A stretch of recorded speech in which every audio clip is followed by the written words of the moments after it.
Shadow of the Colossus is about a young man called Wanda who wants to resurrect his love, Mono. He travels to the temple and prison of a god called Dormin, who can resurrect Mono but only once his power is restored. To restore Dormin's power, Wanda has to defeat 16 enormous creatures, the titular Colossi. Shadow of the Colossus was released in 2005 when I was 9. The game won awards for its overall game design, its character design, graphics, music and audio design. It won Best Adventure Game and Game of the Year from multiple places. I didn't know any of that at the time because I was heavily preoccupied with being 9 and not caring what game awards were. But you didn't need to tell me how incredible this game was because I played it until my eyes turned square and fell out. I played this game again as a teenager and it was just as powerful, just as transfixing. It had been re-released for PS3, which I didn't have, but the re-release reminded me of how much I loved it, so I dusted off the PS2 and I jumped in again. Playing it again a little older, I understood the subtler elements of the game more explicitly. But what I understood more was that the real genius of the game was that I still felt exactly the same about it. I understood with a more adult lens what the game was doing. But even when I was 9, I felt what the game was doing. On February 7th of this year, the game was released yet again for PS4. At this time, I have played the game through to the end on normal. I know what I'll do next is play it again on hard. I know what I'll do after that is play it again. Something about this game is different, and it's probably what makes it different to other games and makes it recognised by whole communities of players as one of the, if not the, greatest game ever made. As you travel through this world hunting enormous prey, the game generates powerful feelings. These gigantic creatures leave you awed, and then you kill them, and the mood of the music, framing and gameplay change. You feel sad for them, ponderous, perhaps regretful. The journey and the quest itself gives you this feeling of destiny. But as the Colossi fall, you become less sure of yourself, and the sense of destiny becomes a feeling of powerlessness, laying so low down, you might not recognize it at first. Our first Colossus has been defeated! The Valley of the Wanderer. I actually feel really bad, I don't know why. So let's talk about Shadow of the Colossus and the powerlessness of violence.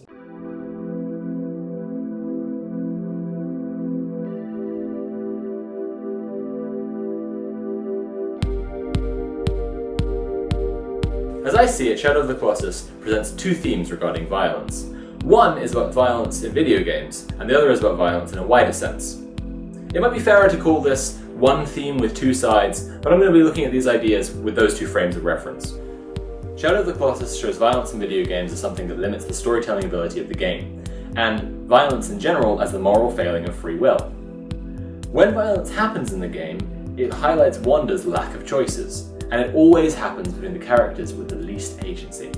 Dan Olsen did a great video about the morality of Shadow of the Colossus on his channel Folding Ideas, and I'd recommend it. It serves as a good foundation for this video because I agree with almost all of it. The only place where I disagree, and I don't even really disagree, is where Dan talks about complicity.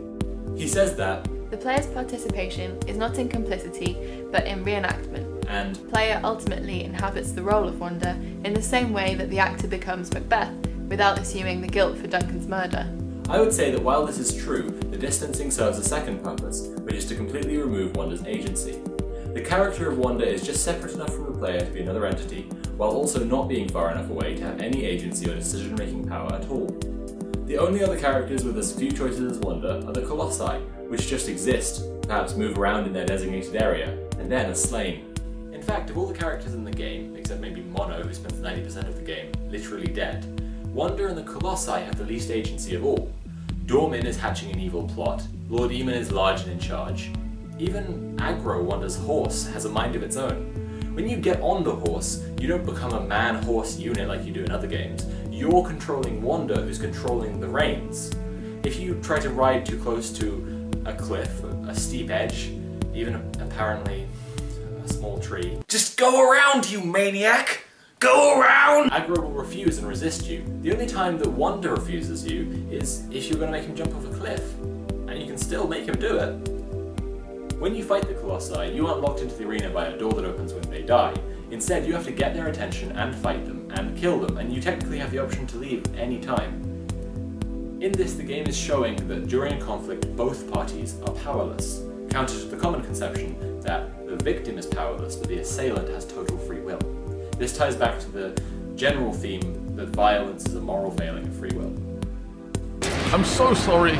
innocent bird Colossus. It's just how it's got to be. After Colossus dies, it falls down dead and it turns black.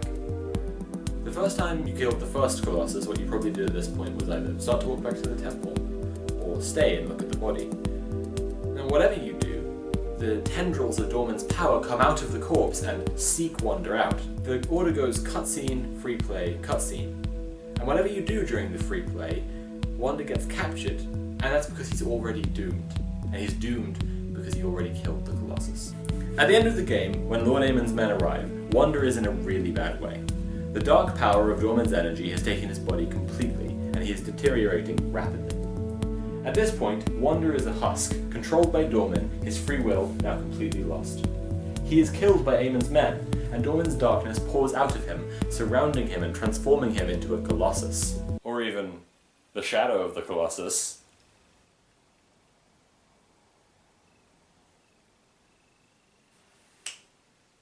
During this scene, you control a Colossus as Amon and his men first attack you and then flee. You can try to fight them, but you are now big and slow, and they are small, difficult to see, and fast-moving. In an excellent subversion of the rest of the game, you get to see the other side of the conflict. Next, Lord Amon drops the sword, your sword, into the base of the tower, creating a vacuum that pulls the dark shadows in, and then Wanda's body. You get to control Wanda's body as the vortex pulls it in, and although the consensus is that this is Wanda, it's unclear whether it really is him at this point, whether his will exists at all anymore. Again, although you can control it, Wanda's body cannot escape. At last, it's pulled into the vortex, and later, Mono finds a baby with horns. The baby, a tie-in to the previously released game Eco, is an interesting figure considering the events of Shadow of the Colossus. It has total innocence, and yet has this symbol of evil and potentially danger, the horns. We know from Eco that people later discriminate against the boy and try to sacrifice him. So, a question that hangs in the air after all of Wanda's, or if you'd rather your actions, is, does this child have a violent destiny, or can he choose peace? Has the story you just acted out decided his fate for him? It's there perhaps that if you sped through the game, you may reconsider what you've actively done by passively participating to poor Wanda.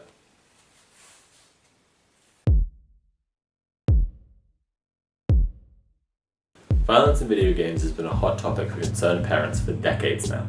There have been tons of great analyses of the abundance of violence in video games, its effect on the medium and on the audience.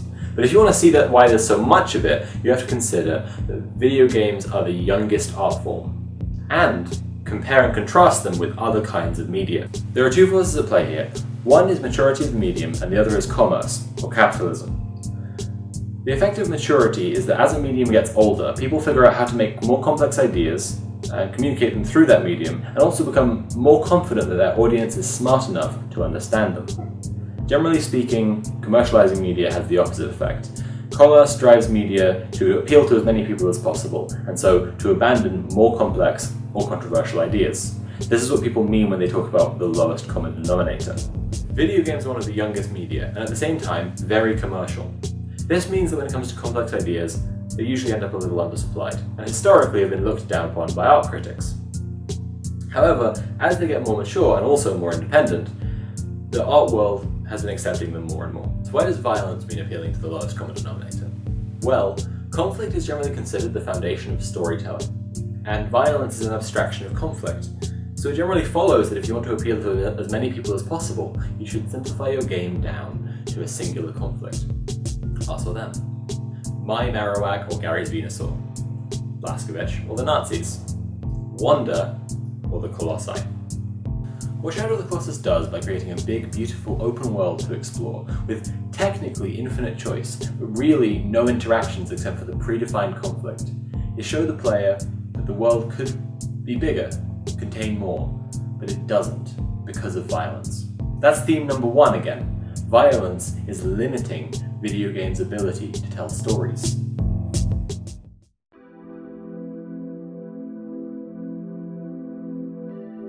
I said before that violence as an abstraction of conflict is the foundation of storytelling. So how can video games still be good and contain less violence? Well, the answer is that video games, as a medium, differentiate themselves by giving the user more control.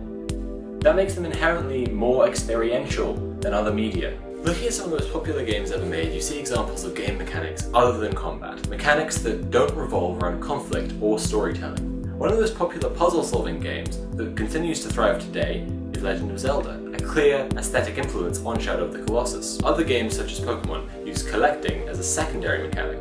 Collecting has become so popular that in most games now, collection of trinkets, trophies is an additional feature. Even as of the PS4 re-release, Shadow of the Colossus. When Minecraft came onto the scene in 2009, it absolutely exploded. And in Minecraft, combat is such an unimportant mechanic that there is a whole mode of play that makes it irrelevant.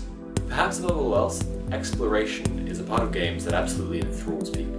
One of the most basic questions asked of every new game is whether it's open or closed world. In 2016, No Man's Sky showed procedural generation as a way to explore an almost infinite universe, clearly a response to an enormous demand for exploration. However, exploration means more than just travel. Even in closed world games, you can explore the world by interacting with NPCs or looking at the small details. In all the games I've mentioned so far, exploration plays a huge role. And as far as game mechanics go, it's a pretty good symbol of the big wide world. I mean, it is the big wide world. And yet, Shadow of the Colossus undercuts such an important and popular game mechanic with the guiding light from Wanda's sword. Almost as if to say, there's more to life than violence, there's more to life than the quest, but if you blink, you will miss it. In Japan, the game was released under the title Wanda and the Colossus. This is obviously a reference to Wanda, the main character. However, it can also be read as two options. You can wander, or you can fight. You can save Wanda and be Wanda and choose to do other things. Or, inevitably, you can become the Colossus.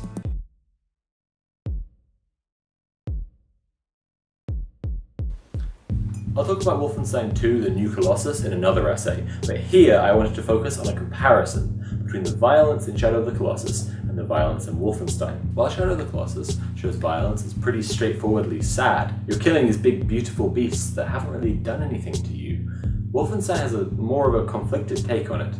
Marked moments are shown as cruel, upsetting, horrifying, but overall the violence is the thrill of the game. Wolfenstein presents an aggressive enemy, the Nazis, who are everywhere and won't leave you alone and have to be stopped. By setting up this premise, Wolfenstein suggests that violence may be necessary at times. However, the Nazis in Wolfenstein also lack the ability to surrender, to not fight, to be non-violent. Just like the Colossi, they lack agency. In Wolfenstein The New Order, Blazkowicz is forced by General Deathshead to choose between saving Fergus and saving Wyatt. Whoever the player chooses to save, that character later expresses to Blazkowicz they wish that the other man had been saved instead. This makes his choice seem helpless, pointless, and reinforces this theme of the powerlessness of violence. If you choose Fergus, the situation gets worse in The New Colossus, with Fergus becoming bitter and developing a severe death wish. He even gets a robotic arm that tries to murder him. Wyatt, on the other hand, finds escapism through dropping acid, and becomes mostly non-violent. He even leaves behind his guns on a mission, instead to take care of a cartoon lizard that only he can see.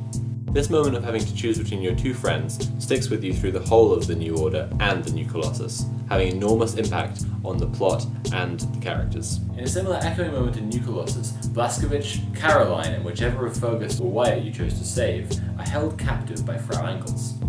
Engels intends to kill all of you, so this time you aren't given a choice.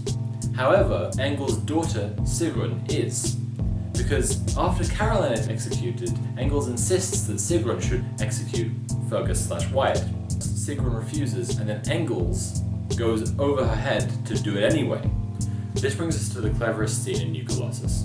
At the beginning of the game, shortly after choosing between the Fergus and Wyatt timelines, you are shown a flashback to Blazkowicz's childhood, where his father tells him he has to shoot his dog. You can choose to shoot the dog or not to, but if you choose not to, Blazkowicz Sr. will take the gun and shoot the dog anyway. When I started writing this essay, I turned to my girlfriend and said, "What happens if you kill the dog?" There are 3 people in our household and none of us chose to kill the dog.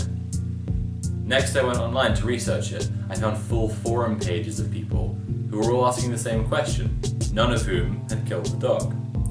I knew it must be important to the plot because it comes so close to the choice between Fergus and Wyatt, which is enormous. I looked around for a while and eventually I found what changes if you kill the dog. Nothing.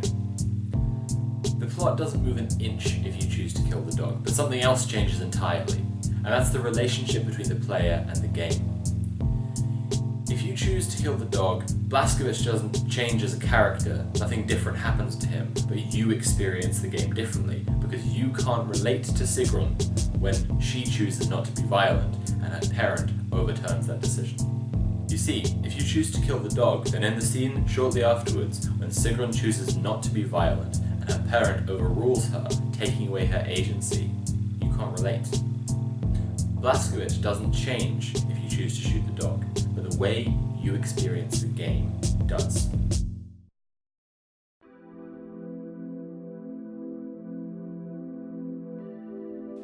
After comparing Shadow of the Colossus to a deliberately, gratuitously violent game, let's look at it next to a game that barely features violence at all. Better yet, let's compare it to a game from the same creators as Shadow of the Colossus. This is, of course, The Last Guardian. The Last Guardian revolves around a small child. In The Last Guardian, you play as a young boy who befriends a large creature called Trico. At the start of the game, the boy wakes up and discovers Trico, who's badly hurt, and you don't know what's happened. After helping Trico to his feet and feeding him, the main objective becomes apparent: to explore whatever this place is and help the boy get back to his home, wherever that is. You, with Trico's help, solve puzzles and progress through the world. As you do, you start to piece together a picture of the civilization that used to occupy it. The breathtaking architecture, the design of the city draws you in, and at the same time you develop this real connection with Trico because he feels real to you. Trico gets distracted by things, he gets hungry, he's scared of the spooky eyes around the citadel, and he doesn't like to go in the water. In much the same way that Shadow of the Colossus strips away extraneous elements to focus only on this simple, myth-like story, The Last Guardian focuses almost exclusively on the relationship between this young boy and this magnificent creature. Unsurprisingly, like its predecessors, Shadow of the Colossus and Eco, The Last Guardian revolves mostly around puzzle solving. The direct conflict, and particularly the violence, show up in really interesting ways here, because the player character is a child. The enemies come in two forms: adult-sized automatons that want to pick you up and carry you away to an unknown fate, and evil versions of Trico wearing masks and armor. And both of these forms make the enemies way more powerful than you. As a small child, there's no way for you to directly fight the suits of armor, so all you can do is struggle free and try to run away.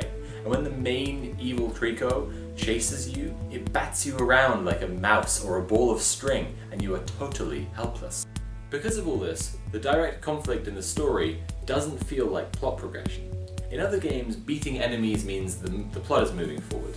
But here, enemies show up to get in your way, hold you back, carry you off, and generally stop you from reaching your destination. In almost all of the fights between Trico and evil Trico, your character just has to stay out of the way and not get killed. In the climax of the game, many evil Tricos descend upon your Trico and tear at him. This isn't a fight, it's just an assault, and it genuinely upsets you. This again is the powerlessness of violence. There isn't a way to fight them off. There isn't a way to end the suffering of your friend. Another theme in The Last Guardian is powerlessness versus free will in general. Trico has lost his mask, seemingly marking a transformation into a creature with free will, and therefore an enemy of the other Tricos and the Citadel. Near the start of the game, you find a mirror shield that, when shone at something, will make Trico shoot lightning from his tail at the target. Trico has had a marked gain in agency, and yet you are still controlling him. This is different to the control where you give him instructions and he maybe does them if he wants to. His tail is reacting physiologically. During the attack at the end, Trico's tail is ripped off by one of the others, and you use the lightning from the severed appendage to bring down the tower.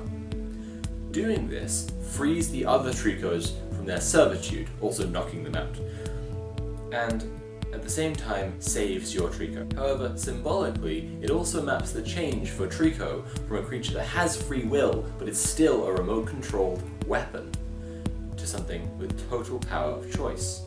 He can now choose to be non-violent. In the words of everyone's favourite Colossus, I am not a gun.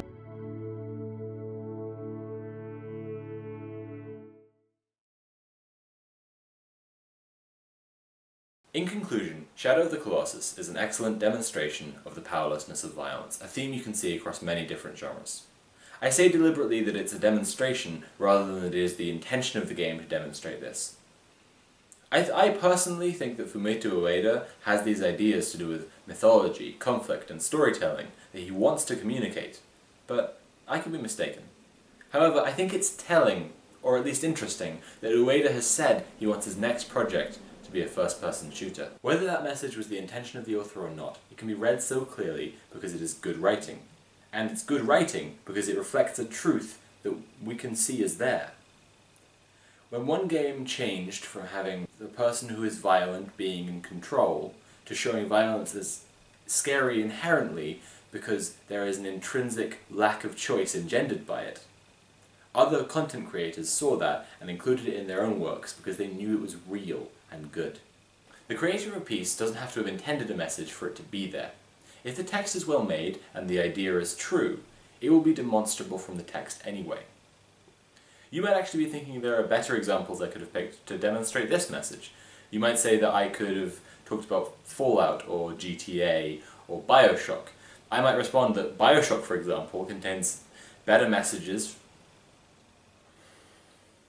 What's this?